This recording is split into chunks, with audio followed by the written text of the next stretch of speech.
Good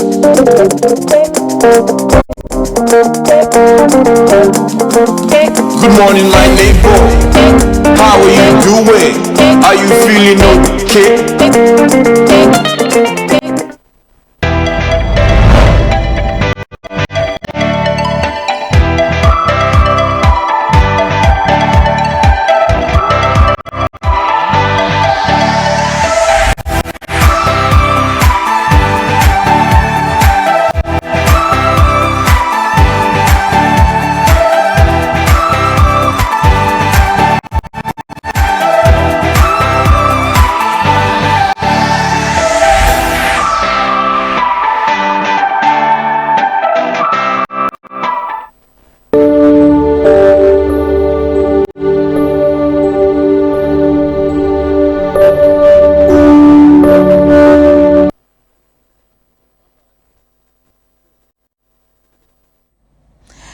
Yes, good morning to you and welcome to Good Morning Port Harcourt, coming to you live from Silverbird Television.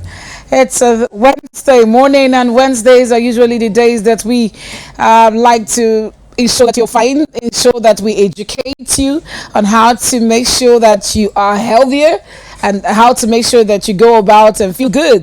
Health is wealth, as they would say.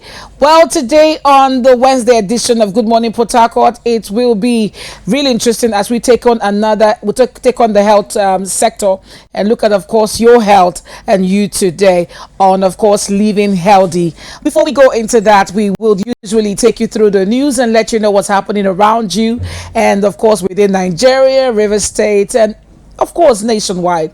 Well, today on the program we are going to take a break, and when we come back we will be going straight to know what's happening on the news. It is called the news headlines, where we get to look at the top stories on the newspaper headlines as well as other stories making the news on the internet. When we come back, the show kicks off fully. Welcome to Good Morning Port Harcourt. Stay with us.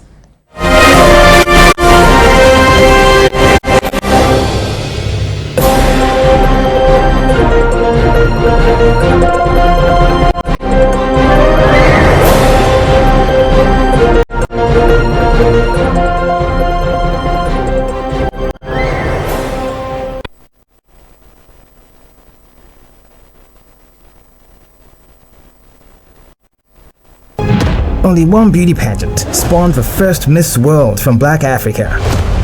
Only one pageant births 5 titles in one night. Only one pageant stands out consistently from the rest. Because when it's all said and done, there can only be truly one. The most beautiful girl in Nigeria, Africa's most prestigious beauty pageant, is here again. Get your forms now for the 34th edition of the MBGN. To register, visit www.mbgnsilverbird.com or follow our social media handles at SilverbirdMBGN on Facebook, Twitter, and Instagram for details. Don't be told, you can be the one. MBGN, the true essence of beauty. Yes, glad to know that you're still there with us on Good Morning Port Harcourt on this Wednesday morning. And I will go on straight to the headlines. And that's where we, of course, look at, of course, the top stories from the papers, as well as other top stories, other news making the round on the internet. And then we go first with Daily Independent. And right there on Daily Independent, we have that APC, PDP, others are asking the Independent National Electoral Commission, INEC, to adjust 2023 election timetable. There has been this back and forth on the adjustment, as INEC has insisted that they are not going to move grounds on the dates of the primary elections for all political party. So, of course, we don't know how that might turn out. Let us just keep looking at what it will be, whether they would eventually consider. But INEC has insisted we're not going forward with any of the dating. It's going to remain the way we have kept it. And, of course, we'll go to still on the Daily Independent. 2023 presidency, the turn of the South. Obasanjo and Adebanjo are crying out that it is a turn of the South to produce the president. Well, if you look at what is happening a lot of people from the south has indicated interest. So far, I think they must have hit over 15 of them who are interested to run. I'm talking about the southwest, and then you look at the south, south, and the southeast. Well, it looks like eventually it will just be everybody go to the primary or try it out. But things are changing. We'll look at, of course, the Jonathan side of it as we go on this headline news analysis. We'll go to the Nation, and on the Nation we have that uncertainty hits the APC over Jonathan Emefiele and Adesina. Well, these are three very big very big elephants in the playground at the moment. They have shown interest, and well, I think if you look at even the closing date for this processes of acquiring your forms has actually been extended for the APC, and it might just be because of the fact that Adesina is yet to officially get the form, as well as the Jonathan side is yet to accept the form from the Métis Allah people, the farmers, headers that gathered money to purchase him a 100 million naira form, which he rejected and said that it is an insult for him to just be bought a ticket for. And well, at this time there are strong allegations or strong indications that the Jonathan side is insisting on the fact that before they would come in, before he would fully come in and accept the offer of the APC or the offer of being given a form, it has to be a consensus. This is not confirmed anyways. It is just making the rounds that this is actually the present situation of things with Jonathan. And well, Adesina has also has had push from different corners to also come and contest, and I also hear that a form has also been purchased for him, which he is yet to officially accept. You of course know that Adesina is of course doing Africa Proud at the AFDB bank, you know, and he's been very on the forefront of African Development Bank. He's been on the forefront of a lot of agricultural development in Africa, and well, so much has been done by that particular person, and they feel like he has what it takes to be the next president of Nigeria. He is here to accept that officially. Emefiele, of course, has already accepted. He has owned up, yes, that he's contesting for the election. Jonathan is yet to fully, he's trying to negotiate according to speculations. We don't know whether they would actually arrive at that, as we hear that there is a strong opposition from other candidates like Amechi, and of course other candidates like Timi Silva, the present Minister of Petroleum, State for Petroleum. Let's go to the next where we have national economy, and what does he say?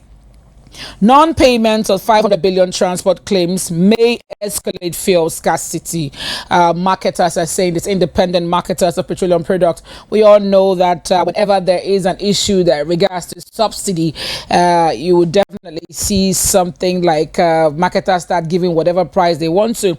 There have been cries from the independent marketers. I remember having an interview with one of the independent marketers some months ago, where he did mention that sometimes the cost of bringing in your goods, maybe perhaps loaded from Lagos, bringing it down to Port Harcourt, can actually push your prices high, and sometimes this is not considered by the dealers of this, the people who actually are the federal government, who is in charge of disbursing subsidy, and they are asking for a raise on it as a result of this. If this is not looked into, we might be going back to seeing queues in filling station, and filling stations selling at whatever price they deem fit to make profits. And then we go to leadership, where we have that Senate amends Electoral Act, makes president, governors, other statutory delegates. Well, they are saying that for this particular primary election for the People's Democratic Party, APC, and any other political party, they would not likely see the ministers voting. They will not be delegates this time around, as they have adjusted it. It is now for, of course, the statutory delegates, which are selected through a process of electioneering. They go to their different local governments, and they all vote, and one person per local government, one person per local government. And well, like as River State is, we're going to have 23 delegates, statutory delegates from River State, just because there are 23 local governments.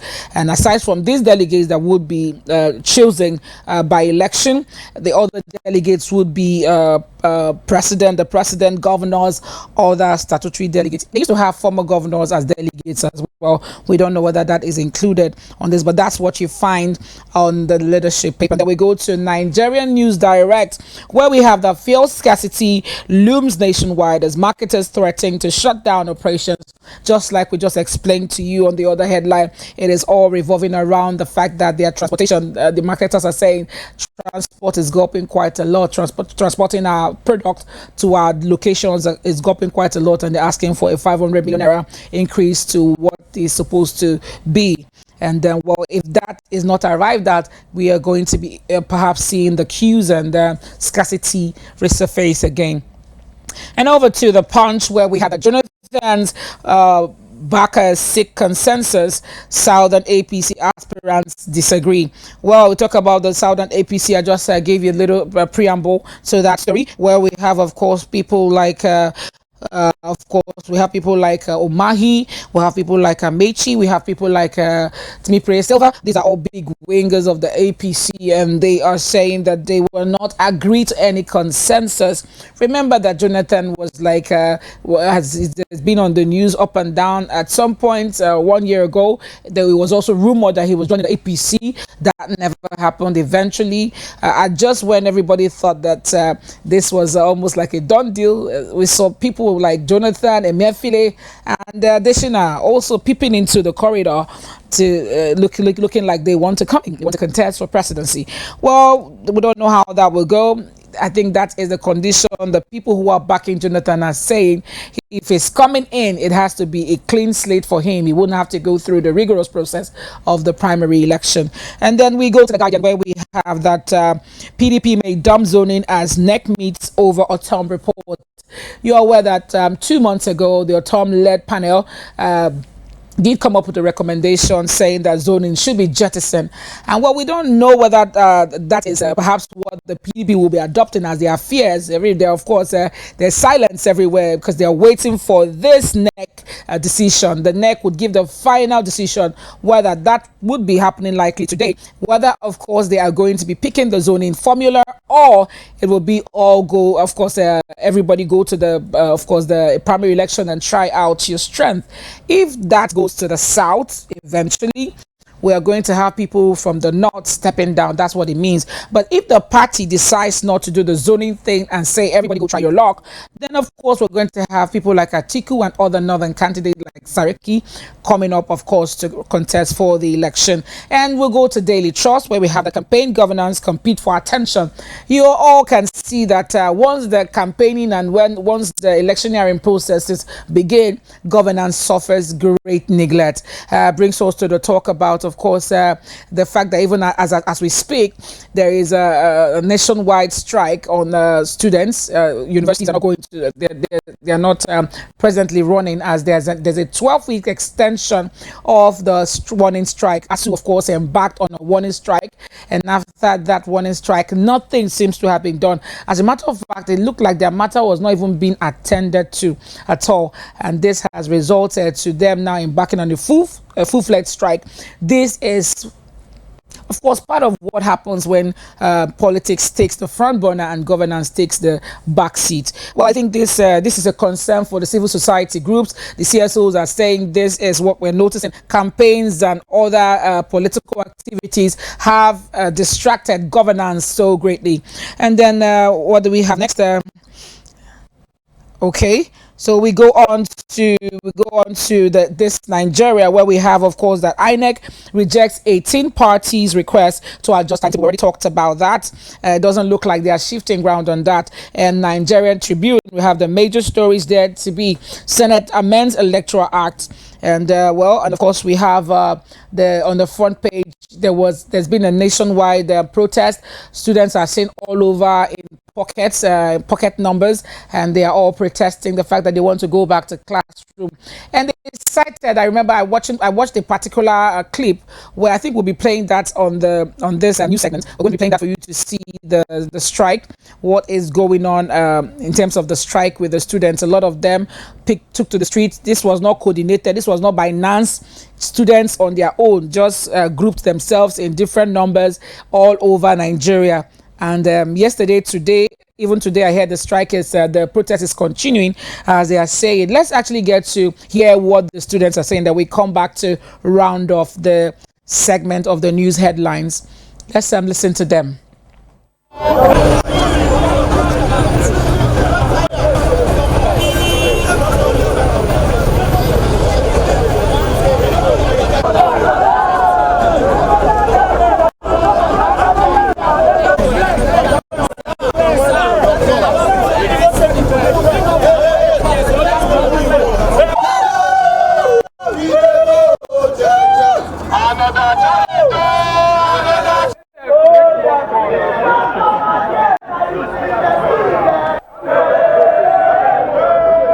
Within 24 hours, they dish out money for subsidizing aviation fuel. But for the past 3 months, they did not see money to settle us. Because why?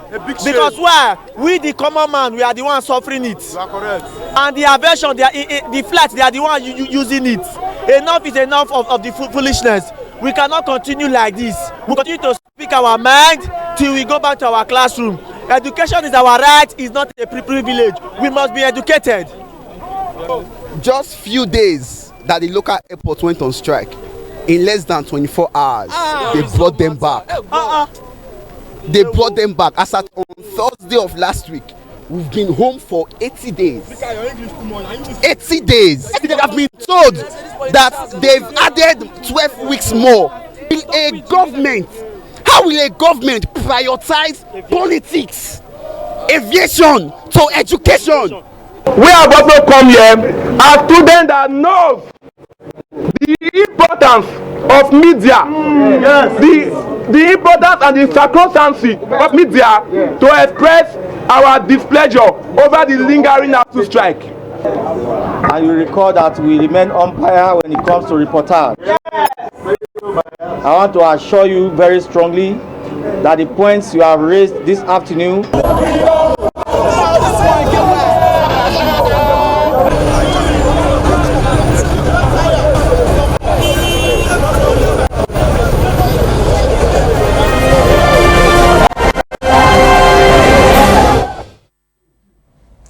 Okay, you can hear them clearly cite the instances of the fact that the independent airliners did protest the increase in aviation fuel to 700, and just within 24 hours they were already being called to the table for a discussion with NMPC and of course the Ministry of Petroleum, and they eventually arrived at having it between 490 something naira.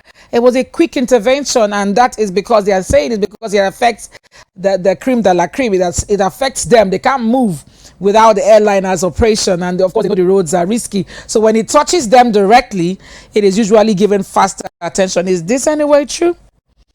Question for you and I. All right, we'll go to this day where we have, of course, said that APC ticket. Jonathan gives conditions, sales of form extended to May 12th. It was supposed to end yesterday, May 10, but today it is extended. We just heard this morning, of course, all over the news that it's been extended. I believe that there must be a reason for this. Well, whatever be the reason, good for them. Hopefully, they are still looking at the fact that most of people who were supporting former President Goodluck Jonathan to come back again are saying an extension until he accepts that he's taking the form. Well, that might be the reason. That might not be the reason. We don't know. But APC extended their sales of form to tomorrow, the 12th of May. And then going a little bit to entertainment, where we have, of course, that our own Genevieve, an internationally recognized actress from Nigeria, a Nollywood sensation, Genevieve Nnaji. There might be rumors that are coming from different corners that she is down with a little mental stress. Well, she, after several unconfirmed reports of Genevieve's sudden disappearance from the social scene, it has now been alleged that the actress has been admitted to a hospital in the United States of America following Texas, precisely following the fact that she might be going through some mental stress. This was disclosed by the controversial controversial gist blogger who goes ahead to do a lot of underground investigations, Gist Lover. He confirmed that the actress' incessant use of hard drugs brought about this ailment. Well, we don't know how true that is. Genevieve, of course, today posted a video of her in high spirits, trying to silently say that she's all right. But Gist Lover, who has been known to always, there's never been anything he dug out or they dug out. I don't know whether it's a man or woman, because the face of the owner of this particular blog, controversial blog, is not known. But whatever he usually brings out, they bring out, usually turns out to have an atom of truth or entirely the truth. So we do pray for her if this is anything to go by, and we wish her a speedy recovery. But of course, if it is not true, I would wonder why a blog would go that far to speculate something that can be very disastrous to somebody's career. Well, we do hope her well, wish her well, and hope that she recovers fast if this is anyway true. You know, she's an international award winner, and she has won several awards for even production of Lionheart, a movie that was nominated for the Oscar. That is like a very good one for us. She actually Lionheart was produced by Genevieve and was nominated to be part of one of the best movies in the world. Well, we wish her well. That's the much we can take today on this bit, where we bring you the headlines of the news, as well as other news making the rounds online. We'll take a break. When we come back, it'll be time for you to get to understand much more about your health. Remember, politicking is possible because you are healthy. People who are not healthy cannot participate in governance, cannot participate even as citizens, even at your normal day routine, your normal job. It will be very ineffective without your health being in place. So that's why here on Good Morning Port Harcourt, we prioritize your health. And this brings us to Wednesdays, where we try to see how we can enrich your mind. And as they would say in the medical field, prevention is always better than cure. Today we'll bring you the continuation of hypotension, where we talked about. When we come back, we'll be joined by, of course, our own Dr. Victor ZUBY Ofwebu, who is a specialist, also the MD of Shield Hospital. When we come back from this break, we will be talking with him on today's edition of Living Healthy right here on Good Morning Port Harcourt. We will be right back.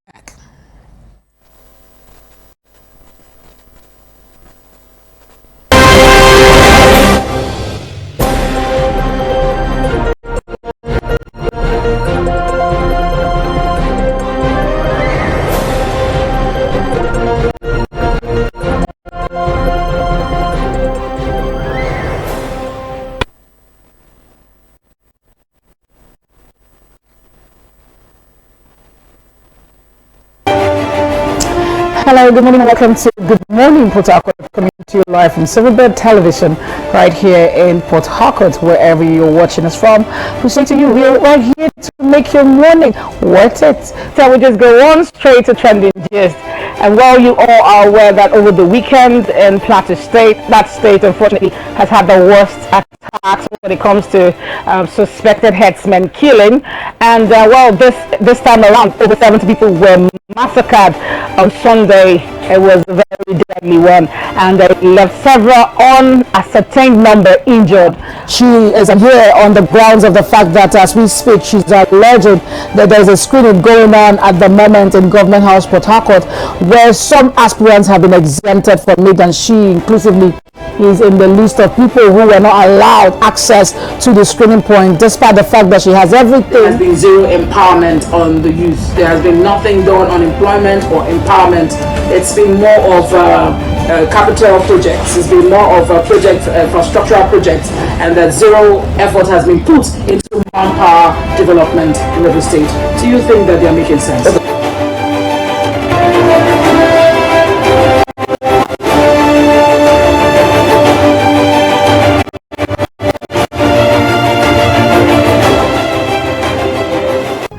Only one beauty pageant spawned the first Miss World from Black Africa. Only one pageant births 5 titles in one night. Only one pageant stands out consistently from the rest. Because when it's all said and done, there can only be truly one. The most beautiful girl in Nigeria, Africa's most prestigious beauty pageant, is here again. Get your forms now for the 34th edition of the MBGN. To register, visit www.mbgnsilverbird.com or follow our social media handles at SilverbirdMBGN on Facebook, Twitter, and Instagram for details. Don't be told, you can be the one. MBGN, the true essence of beauty.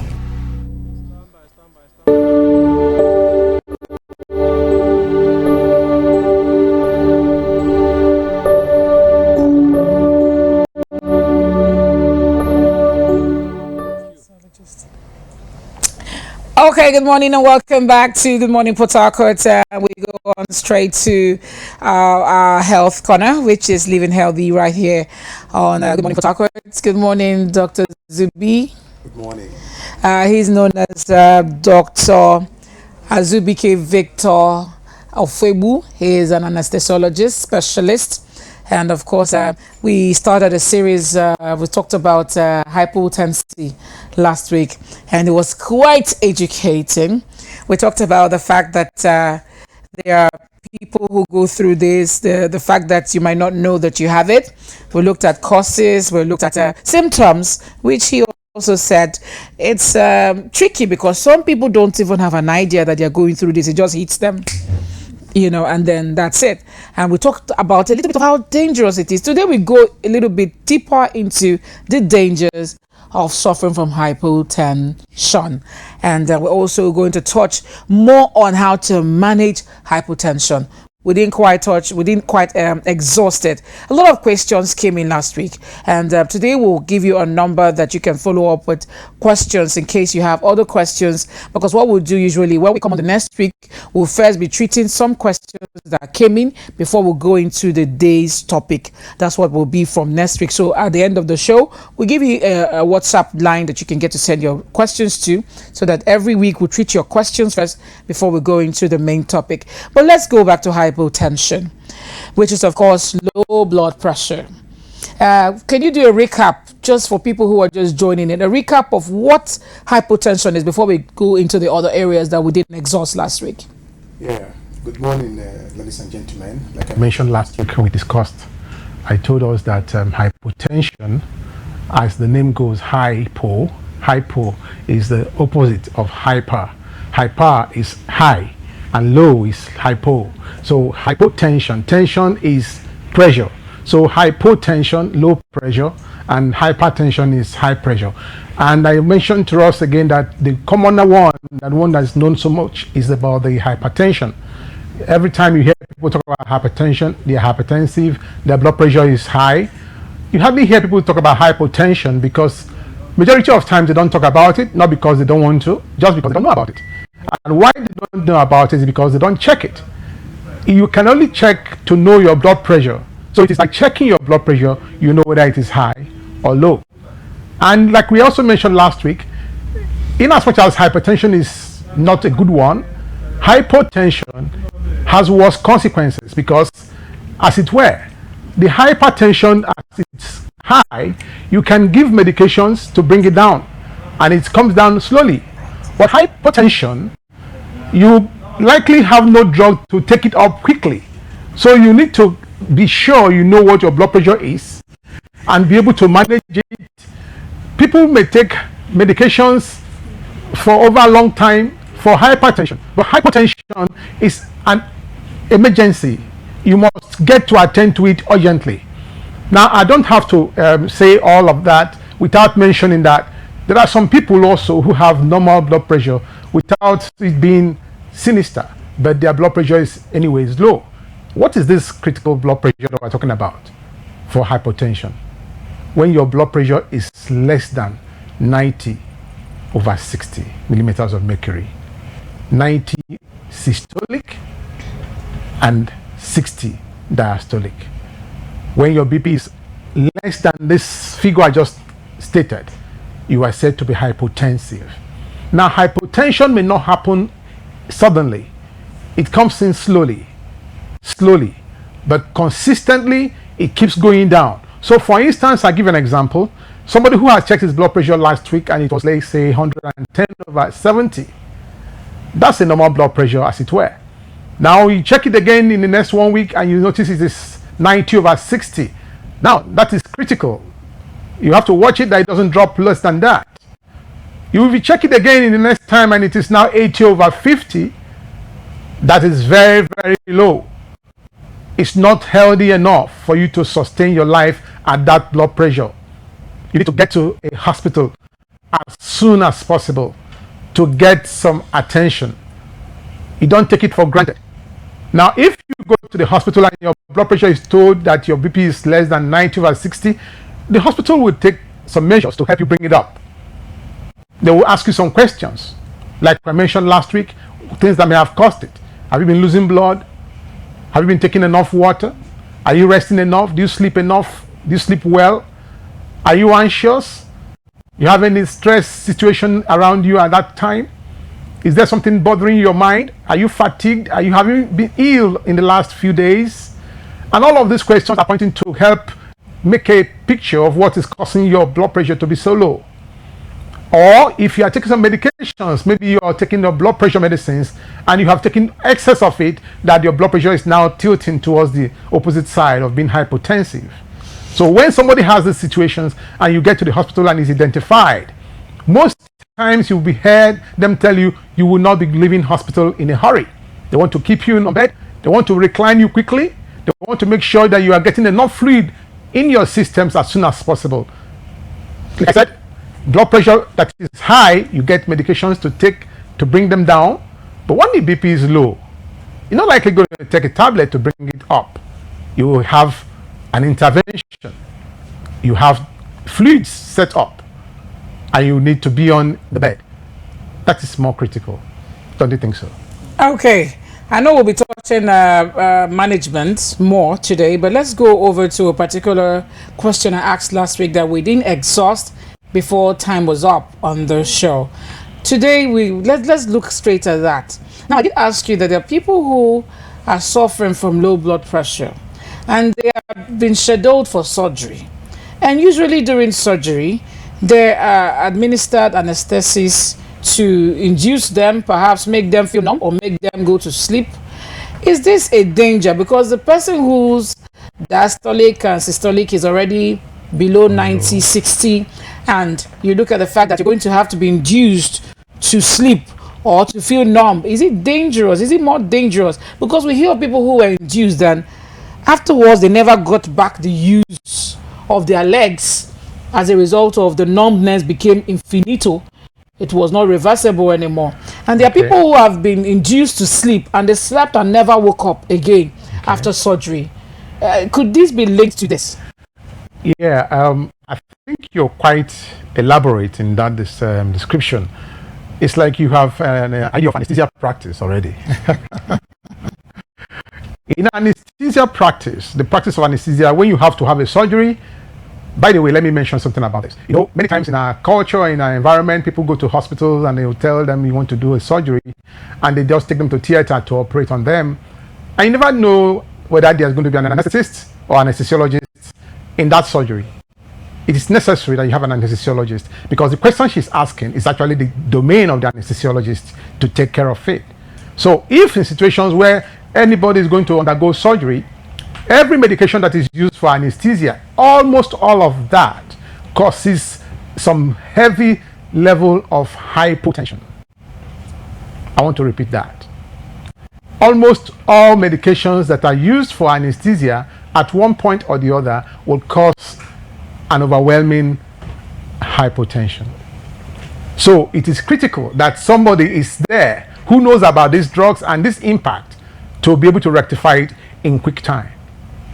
Therefore, your question therefore that says if people are going to have surgery and gets to have hypotension, is that not critical? Or they are really hypotensive, wouldn't that become more sinister for them? Yes, certainly it will. But because of the specialty of anesthesia, that specialist being present in that theater at that particular time, he comes to the rescue. That is why his presence or her presence in the theater for every surgery cannot be overemphasized.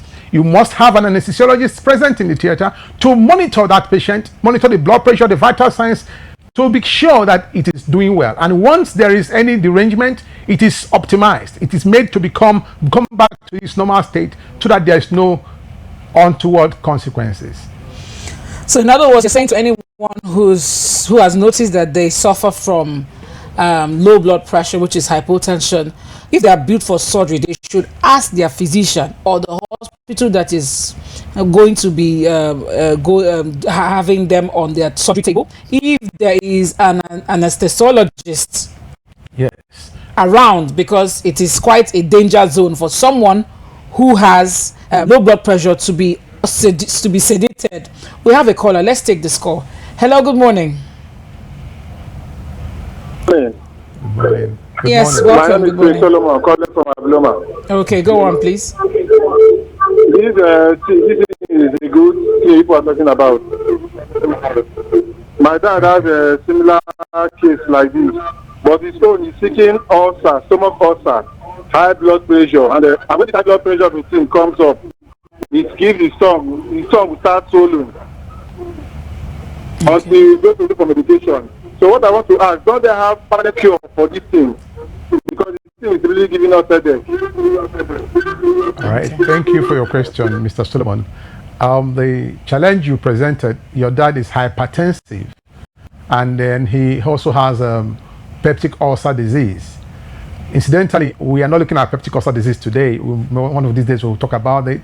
But for hypertension, we are also not talking about hypertension specifically today, but the opposite of hypertension, the hypotension. And your question was if we cannot get a permanent cure for hypertension. It's just like being alive. You always get hungry. Somebody will say, can't we get a permanent cure for hunger? As long as there is life and there is changes in our activities of life, there will be changes in our blood pressures. As we face critical situations and critical events in our day-to-day living, there will be stressors. And as we respond to these stressors, our system will present either hypertensively or hypotensively. So it is about how you respond to your stressors and the events of your life. So hypertension may never get a permanent cure, as it were, but research is ongoing to get a good care for individuals depending on their blood pressure levels. And that is why it is advocated that you attend to the hospital to get a good care. Yes.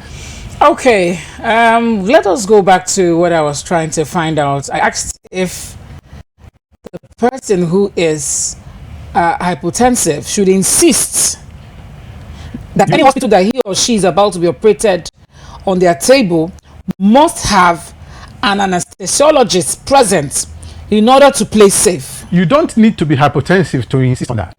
Okay. It is a no-brainer.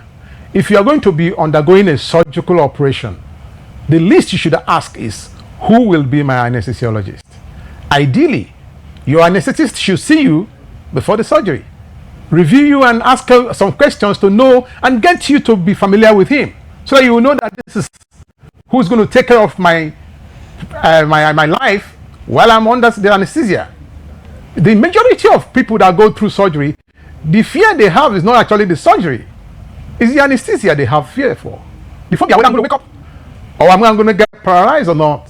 That's the phobia people have. So you have to allay those fears. And the only person who can do that in his specialty is the anesthesiologist, who has been trained to take care of that situation. So it is the good for everybody who is going to undergo any procedure at all, to make a request. I will want an anesthesiologist in my surgery. Yes, it may make your cost go a little higher, but you'll be surer of your outcome. Okay, so let's go deeper into hypotensive issues.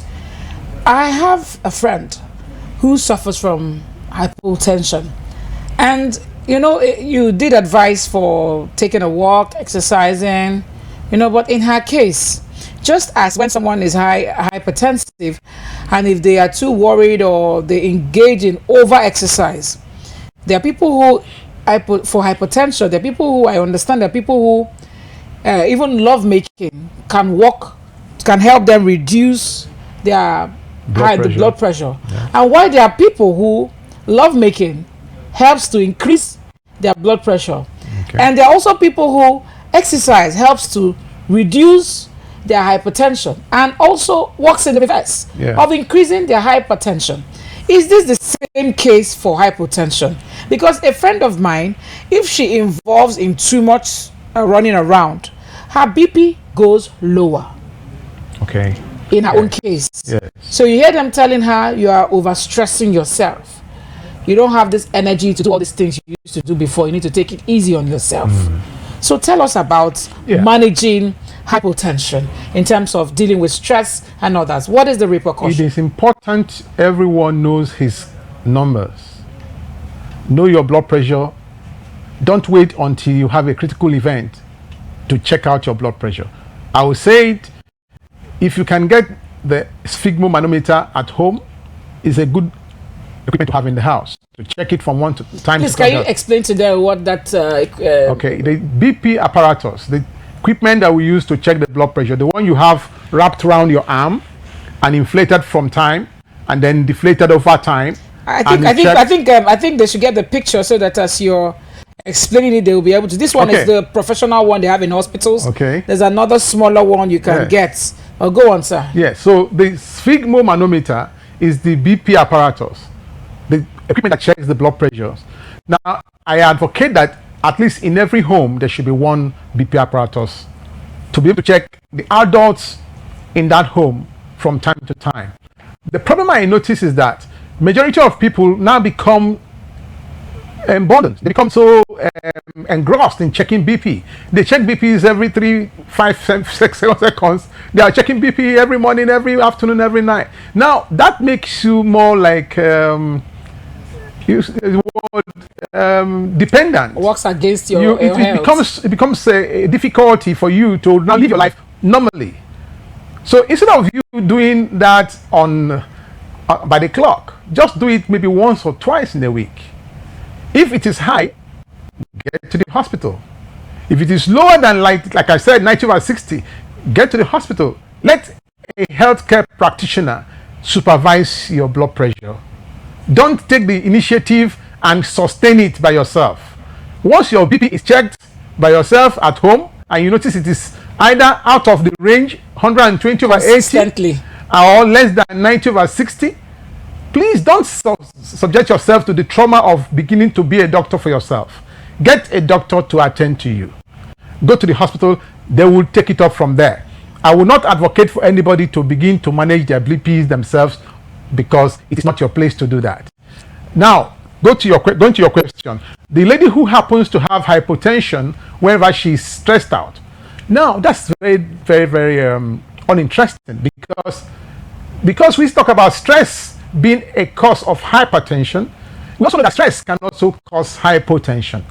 There are so many organs in the human body where the thyroid is one. Thyroid organ is the organ that sits in our neck where I'm touching now.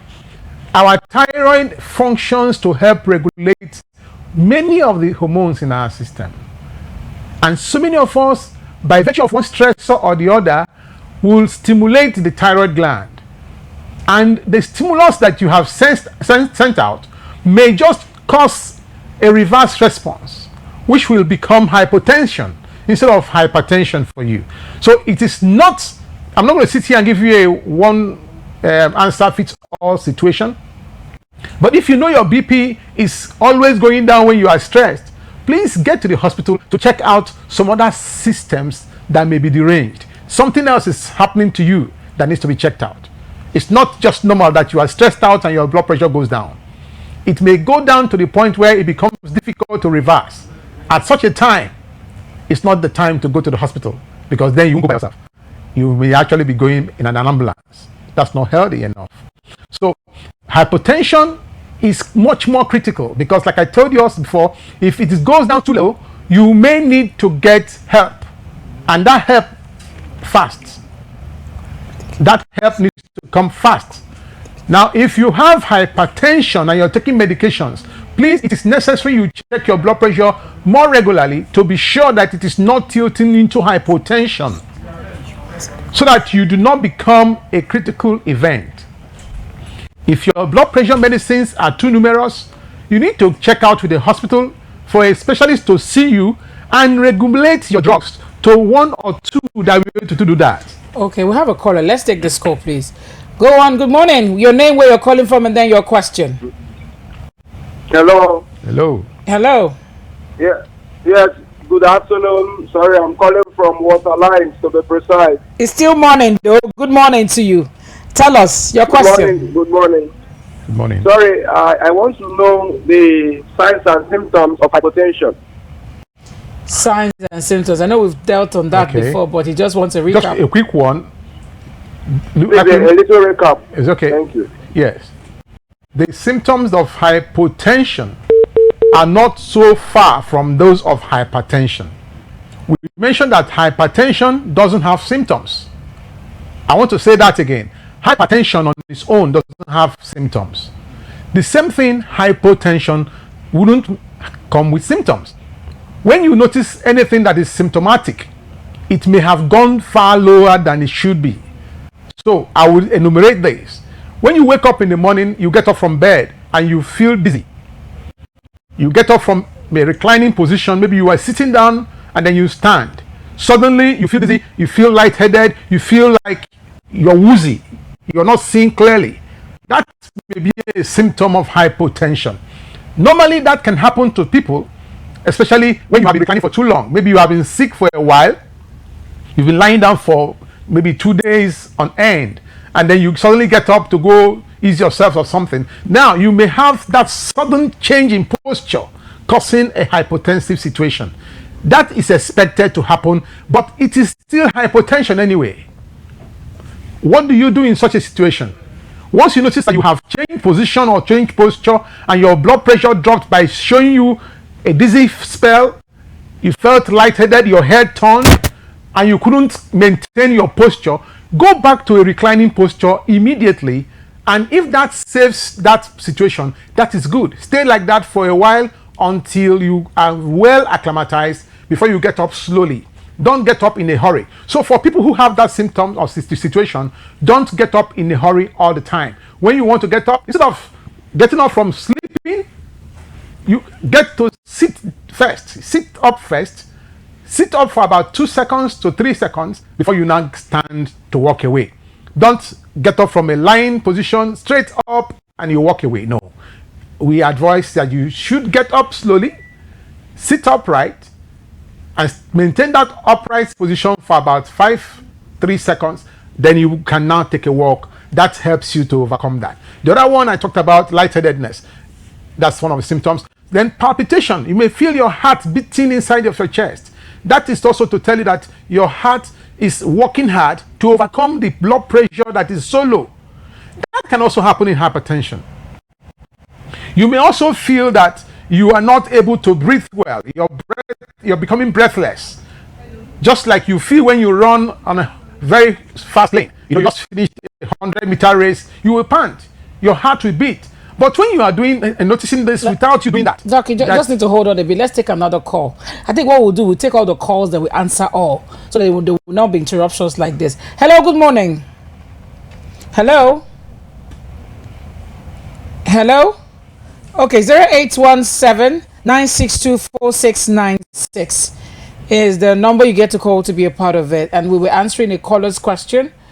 Okay, go on. What's your name and where you calling from, please? Hello? Yes, good morning. What's your name and where are you calling us from? I'm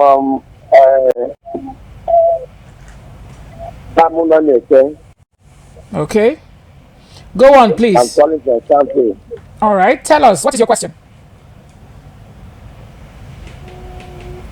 Go on with your question, sir.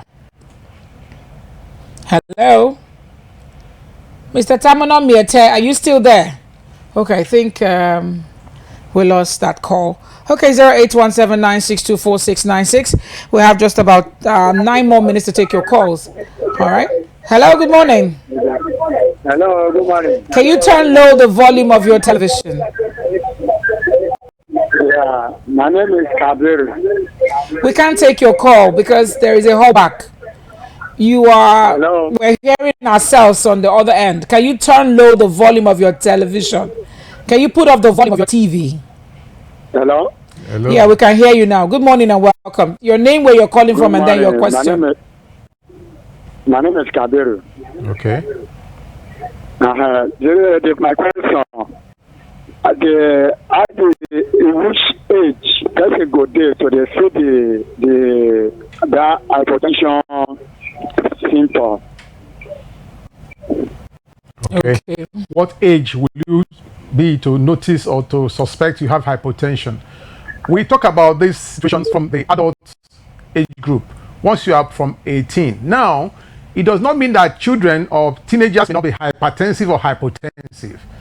The situation we are talking about here is for adults. It's adults we are discussing. We are talking about adult care here. The children care, when a child is sick or having illness, the parents usually will take the child to the hospital.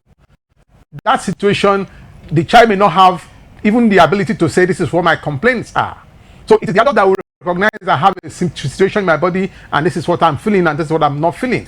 So it is for adults from about 18 years of age and above that we are talking about. So once you are 18 years and above, you can check your blood pressure from time to time.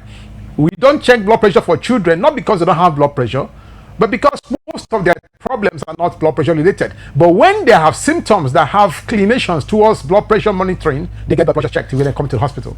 Okay, but there's this, can this be in any way true that people in their old age have a natural hypotension because of inactivity and of course the fact that they are less active in so many things, and that could be the lots of old people suffer from hypotension? Yes, that is correct. Let's take this call, then we'll answer the both together. Hold on your thoughts. Hello, good morning. Hello. Good morning, welcome. Hello, we can hear you. Good morning. good morning. Can you turn off the volume of your television? Okay, this is when you call into the program. Remember to turn low entirely. Turn it completely off, the volume of your TV. Or better still, move away from your television. Hello, good morning. Hello. Okay, please go on with the question I asked. Yes. You know, when you grow older, the caliber of the blood vessels, okay, let me just give you a slight anatomy of the blood vessels.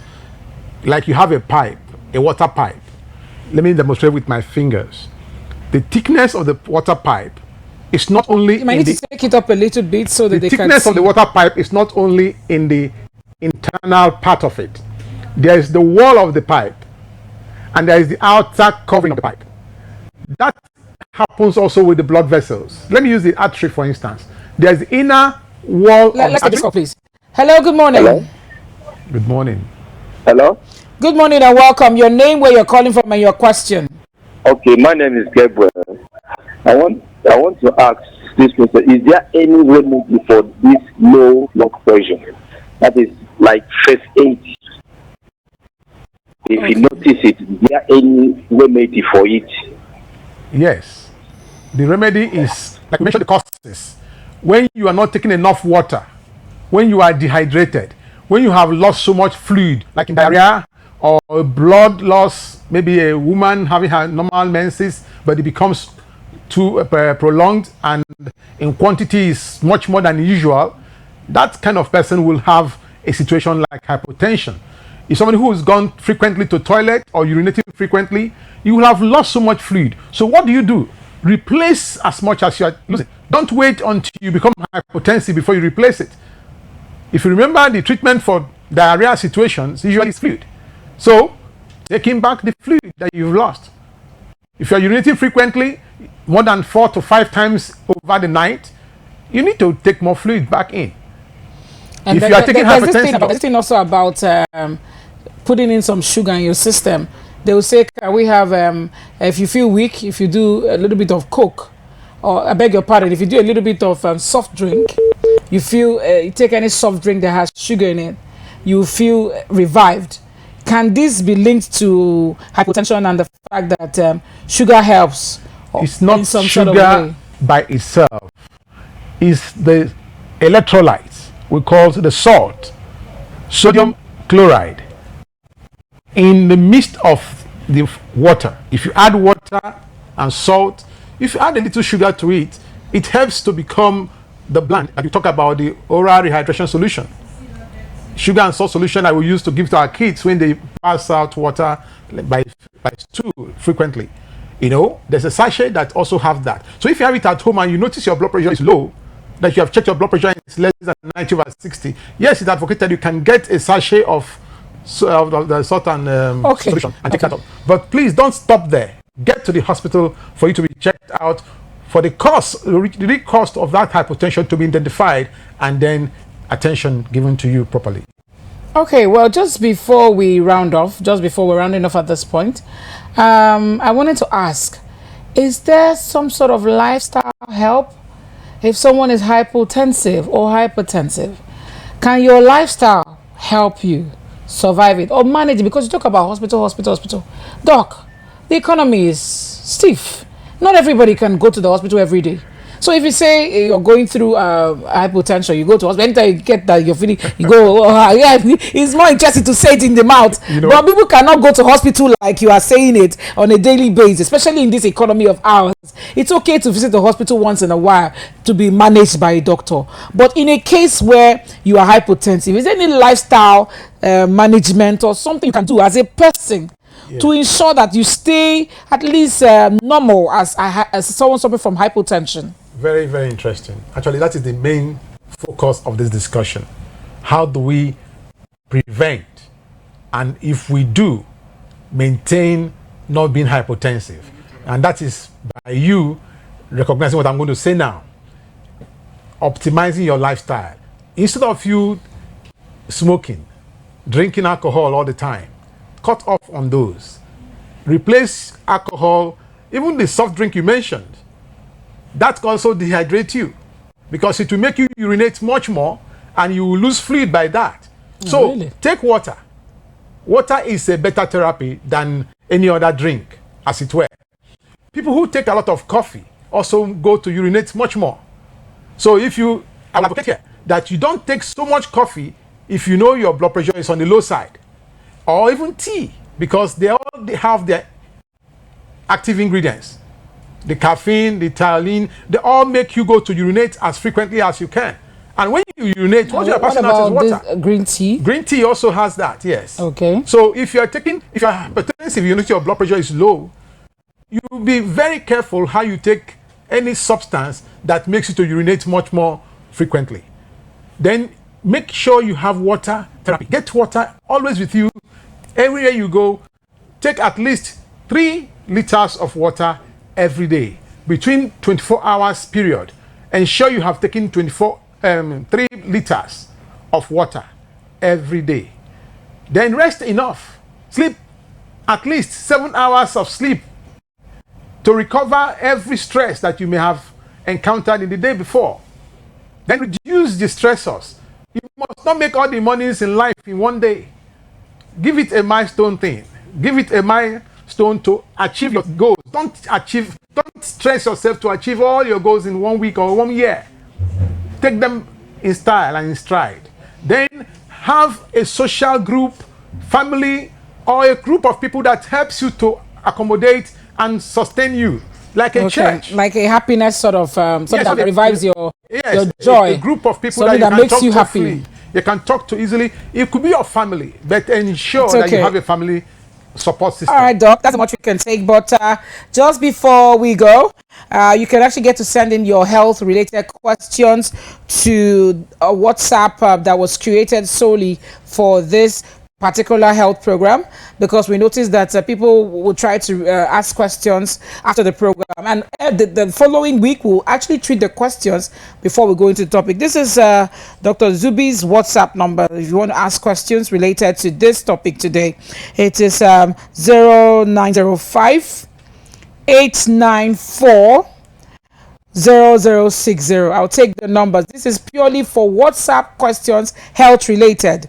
0905 894 0060.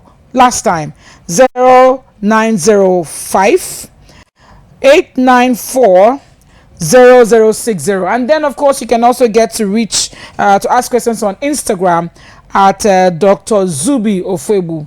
Dr. Zuby Ofebu, DRZUBY OFOEGBU. All right, so that's the much you can take today. And remember, this show is open for sponsorship. We are listened to, we are watched from all over. We say Good Morning Port Harcourt, but believe me, we are reaching 5 states, so you can actually get to advertise here to give your business more prominence. And for you to advertise on the program, all you need to do is reach out to us. And if you want to reach out to us on this program, you can get to call 0803 862 8781. 0803 862 8781 and 0909 069 1409. 0909 069 1409. Thank you all for being there.